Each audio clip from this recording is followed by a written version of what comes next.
Okay, welcome everybody. We are going to present to you Padlet today. This is Amy. And Tracy, thank you for joining us. We do want to respect your time, and we apologize for it being a couple minutes late. So hopefully Greg will pop on here soon. So today we're going to be talking about Padlet, but before we do that, we just want to know who is here with us. So we're going to put up a poll. If you could answer just by clicking the number that best describes who you are. So if you are a fellow ETC655 student from this semester, you would click number 1. If you are just a current ETC student, not necessarily in this class, click number 2. If you are a Flagstaff Unified School District teacher, number 3. An NAU professor, number 4, or if you are just someone else joining us, you can click number 5.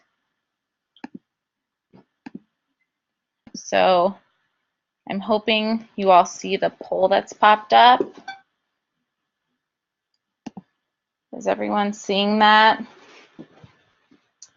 Also, don't forget, if you aren't already in that chat, that you can click on the little purple arrows at the bottom and open up your chat panel. So if you ever have questions throughout this presentation, you can go ahead and ask us through there and we can see those and respond to your questions. Did everyone see that poll that popped up?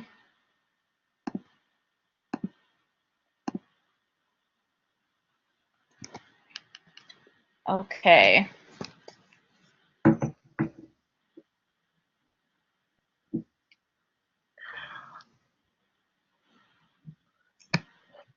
All right, so what is Padlet? So oftentimes Padlet is often described as a virtual wall. So it really allows users to post pictures, videos, documents, web content to this virtual wall. And it's really flexible. You can kind of move frames around. You can comment on other people's posts. We'll talk about a few of the other features that Padlet has to offer, but it can be shared with specific users. So just in our ETC655 class, we can have our own Padlet, or it can be shared to the public. So as the creator, you can control lots of permissions, who can simply see it, maybe who can edit it, who can add contents to your wall. And there are apps that you can use, and we'll talk more about that later. There are lots of other benefits to Padlet. It allows instructors to cater to different learning styles. So this is really visual, but you can add pictures, links, articles onto the Padlet. So lots of learning styles can be accommodated. Posts can be made in real time, so instructors and students can communicate instantly, but they don't necessarily have to be real time either because it stays up there. The privacy is really easy to control. Like I said before, you can decide who sees this and who doesn't. It adds a lot of diversity and fun to the classroom. This is something students would get excited about. As an adult, I'm excited about it. It's fun. You can add different things to it, personalize it. Not only can you use this for, professional uses, you can use it for your personal use too. And you can sync all the data with your devices. So it goes along with mobile learning as well.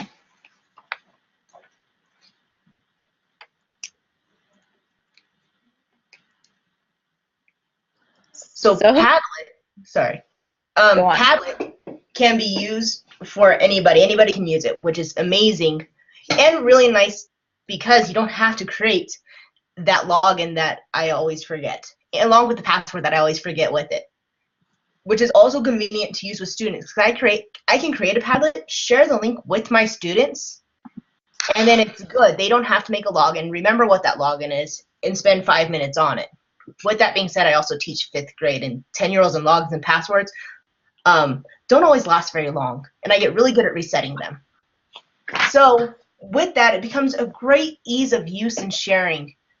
It's so amazing to use for online constructivist instructional strategies and for publishing, and along with learning community platforms, because people can bounce off of each other interactors' ideas, and it can be used for specific assignments by teachers.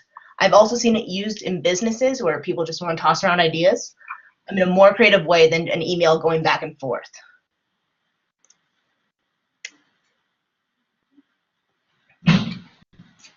All right, so what is a PLE and how does it relate to Padlet?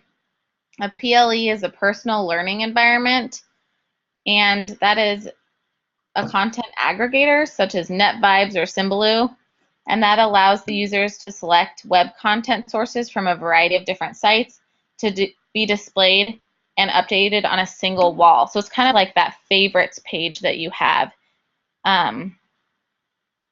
It can be set as your home page to make it really easy for you to just click right there on the things that you need to access most.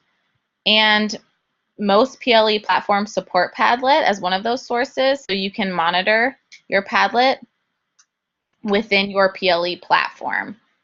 And I think on the next page we have just some examples. So this is actually my Symbaloo PLE, and I just added this Padlet tile right on there. You can add a really broad Padlet, just like Padlet.com, or you can even add your own board. So the second arrow is pointing to the Padlet that we're going to be accessing a little later on in this presentation. So Padlet is super compatible with our favorite PLEs like Symbaloo. I also love it too. And then here we have NetVibes, and it's compatible with that as well. So you can really use it for your PLEs. All right. Sorry, I was going to just mention real quick. I can only see the presentation screen, so I hear a lot of dingings. If you are asking questions, we will get to them all at the end. And I'm responding I can see them on my end. I'm trying to respond to those. Great. Sorry. Thank you. No worries. So an ONLE is an open network learning environment. And an open network learning environment kind of bridges the LMS system to the PLE system. It incorporates the use of all of these awesome Web 2.0 tools that we're learning about, and it uses these tools to build an effective learning environment that's really personalized to the student and to the learner. So you can make them how you want to make sense for you and your learning, and it's very collaborative. No one's an expert. We're all learning from each other, and we're really using the tools we're learning in our PLEs to bring it all together. So Padlet goes really well with ONLE instructional strategies. The first being community interaction, because Padlet boards stay up for as long as the creator wants them to. You can really use these beyond the same semester. So we could be interacting with Padlets from previous ETC classes and future ETC classes. And it's really cool because you can use hashtags for your boards. So you're integrating that too. So I can search for a hashtag from a semester or 2 semesters ago. So that's one ONLE instructional strategy that works really well with Padlet. The next one is Mashup. this was another instructional strategy that I thought Padlet is really useful for. And this is where learners combine content or online resources from external sources to support their learning. So Padlet's great because you can post links, you can post videos, you can post articles, QR codes. So users from everywhere can find information they want and add it to their Padlet board. I also found an extension for Padlet, so it's called Padlet Mini, and this is a Google extension that you can have right there on your screen, and you can bookmark information. So if you find a website you really like, you just click on that little extension and it adds it right to your Padlet board. And then the last instructional strategy that I thought Padlet really mashed well with was mobile learning, because it has an app for your iPhone or Android. I actually downloaded it, and you can do the exact same thing you do on your computer. So if you have this app on your tablet or iPhone or Android, you can just go on it, you can comment on other people's, you can post to your Padlet. So really learning can take place anytime, anywhere. Collaboration can take place anytime, anywhere. You can also like other people's boards, vote on other people's posts, star them, 1 to 5 stars, all right there from your phone or tablet. And then we also have a lot of constructivist instructional strategies that Padlet is useful for, like online learning community. So this is where all that commenting, liking, starring comes into play. It's really collaborative. You can use it for a peer evaluation. They actually have a numeric rubric. There is, for online jigsaw collaboration, people can be in charge of learning different parts of an assignment and then coming onto the Padlet board and posting all the information they learned. You can read each other's posts and comment on them for that jigsaw collaboration strategy. And then online multi-sensory learning. I thought this worked because of the variety of tools Padlet offers, that you can add those videos, you can have students watch videos, read articles, read each other's posts. So I thought it was just a well-rounded tool for constructivist instructional strategies. All right, so now if you have a mobile device, you can scan this QR code, and if you don't, go ahead and go to this link. We are going to go over and how to use Padlet right now. So take a moment, click the link, scan the QR code, and I will pull up another screen with the Padlet.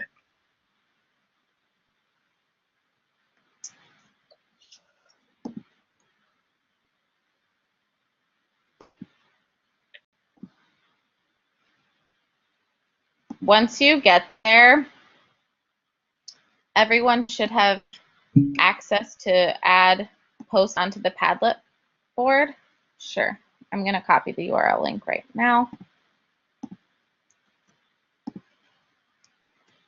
We thought it would be fun if people could maybe post where in the title where you are meeting us from, and then maybe just play around with writing something or adding a favorite website. If you have a picture to post, just kind of play around with Padlet a little bit. Right. For those of you who aren't familiar with Padlet, in the bottom right-hand corner, there's a plus sign with the pen. It says to click it and to drag anywhere. It creates that spot for you to type. So I am from Flagstaff, Arizona. And I'm going to leave a small comment that says great to chat.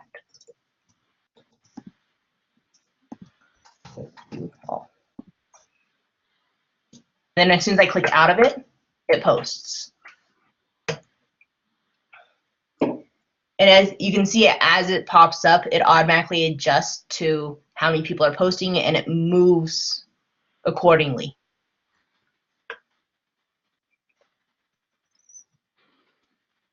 You can also, move people's around. You can practice liking each other's posts. That's kind of fun. Right. And then to like, you hover over one and you press the heart, and it likes it. And the heart fills in with reddish colors. I also think Padlet's nice because you can totally personalize it if you want to change the backgrounds.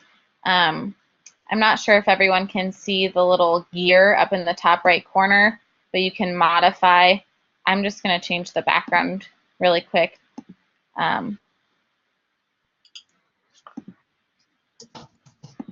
See if this works in real time. Yep. So awesome. So you can change the background. You can edit who sees things. We can change from the like to a vote. I'm going to do that right now. So now instead of liking, you can kind of give it a thumbs up or thumbs down. Right. So I'm going to go over to Amy's and press thumbs down. And then I can go over to Anonymous Flagstaff and give a thumbs up because I'm also from Flagstaff. And I like this comic a lot, so I'm pushing a thumbs up. So it's really collaborative, kind of fun to mess around with the different backgrounds, the themes. Again, there's different things like stars. You can give a 1 to 5 star rating or a numeric score to different posts, which is great for educators. And then you can make the Padlet easier to search for by doing different hashtags. So I hashtagged this one, ETC655. You can pick up to 3 different hashtags that you want. So that goes with that community to community interaction. If you wanted to make a really specific hashtag for one of your semesters, that would work too. Yeah. Down here on the right-hand side from Anonymous, I saw one of the comments saying, neat tool with lots of potential strategies, and we are definitely going to go over some more strategies later. Let me switch back over to the presentation and click the right screens. There we go. Hey, I figured it out. It's cool. Awesome. All right, so going over those different strategies to use. Here's just a list, and I'm going to go over to what those are more so in depth. So you can use it for brainstorming, jigsaws, math problems, formative assessments, book chats, discussions, quizzes, skill practice, exit tickets, and reflection. These are all things that I have used or have been a part of for other people's presentations. Why is this not going away? There we go. So for brainstorming, I use this with students, and I've posted a question, and I've also posted just a writing prompt. And they go through and put up the different themes that they want to hit and their different topics. And they can comment on each other's to specify it and to go over asking what are the 3 main things that they're going to talk about for that topic. Also asking if their topics are truly topics or if it's more of a supporting detail. And then that way it's completely student run. Granted, I do go in there and fine-tune some things, and it wasn't always that way. We had to get it to this point, but they're pretty sufficient. Jigsaws are a great use.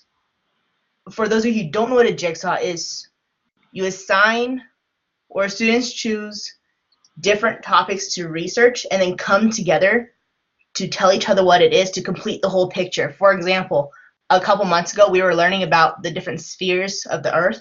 So hydrosphere, geosphere, atmosphere, and biosphere. And each group had 4 people in it. And one person in that group had to research the different sphere and then come together and share what it was so that everybody can learn about it. And we did this through Padlet. Other ones are math problems. Have students solve different math problems and put their solutions on it because they can take the picture of all their work and then post it on Padlet, and students can go back and forth and comment on it. I use this on the day that we had the eclipse during the school year, because I had a lot of students absent that day, so they were able to join me when they were at home, and still be a part of the conversation. Formative assessments, you could give quizzes on it, and students can go post on it, and just do quick checks. They're a great way to do the quick checks of understanding. A book chat was where students took a picture of a page, and they can mark it up and then post that picture. So if you're doing a book study with students, they can take the picture, post it with their annotations, and then comment back and forth if they're having them look for certain things. I also did this for a vocabulary search, which was really fun. Discussions we already talked about. Quizzes kind of go with formative assessments. Skill practice, exit tickets. Just to be able to like write their work and post it is great. Exit tickets and my favorite knows. You can post one question, for example, like a math question, and then they can post their answers, and then you can just look through it really quick and say, oh, I'm going to look at this one, especially because the students can be displayed as anonymous. It keeps that in safe place to respond. And reflection. This is one of my favorite ways to use it. Also because it's really easy to set up a Padlet, I don't always have to think about this super ahead of time. So reflection is just what, I mean, it is what it says. You go back and you reflect on whatever it is you were working on. So I did it for a movie because we finished reading the book Wonder, and some students went to go see the movie because it's out. You see that? Yeah. So then they went and wrote back on what they read and how it reflected in the movie, which is a really neat aspect. Videos to watch. For those of you who want to go and watch more, Padlet has a YouTube channel, and it's actually really useful and easy to follow. When I first got introduced to Padlet, this is where I went to go learn more. And we will post that link in the chat. I would. Thanks. And then here's another way of different ways that Padlet's viewed. So for those of you who have a QR code scanner, go ahead and scan this QR code. For those of you who don't, here's the link at the bottom for you to connect to. These are just different galleries. So if you're curious, like what else could I use Padlet for? These are a bunch of examples that you could just, I think they're fun to look through. You can get some great ideas.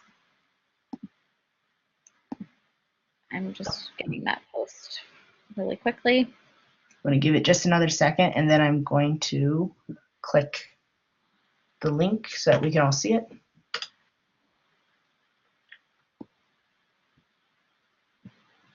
All right, so if I, here, field trip photo contest.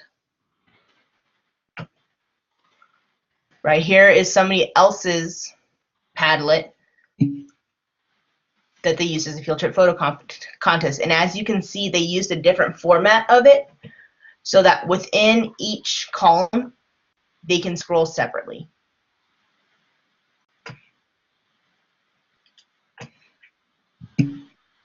What do we know about giraffes? Yeah, so there are different formats. I just, on our ETC Padlet, I picked kind of just the basic wall, but there are different formats you can use to make it fit your whatever your objective is. All right, and that is the end of our presentation. Thank you so much for watching and joining us. If you have any questions, the next slide is our contact information. But before you leave, if you can go to this Google Forms and take it, that would be fantastic. There's a QR code for it along with the link.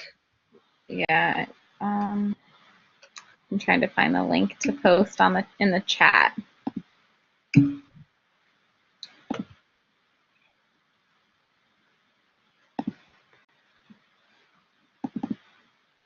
Okay.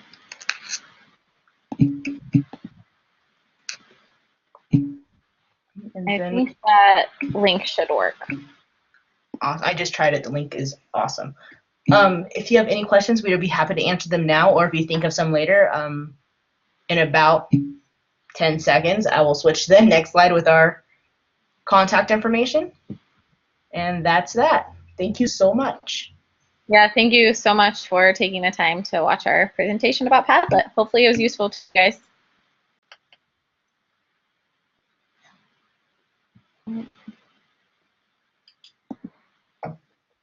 Okay, so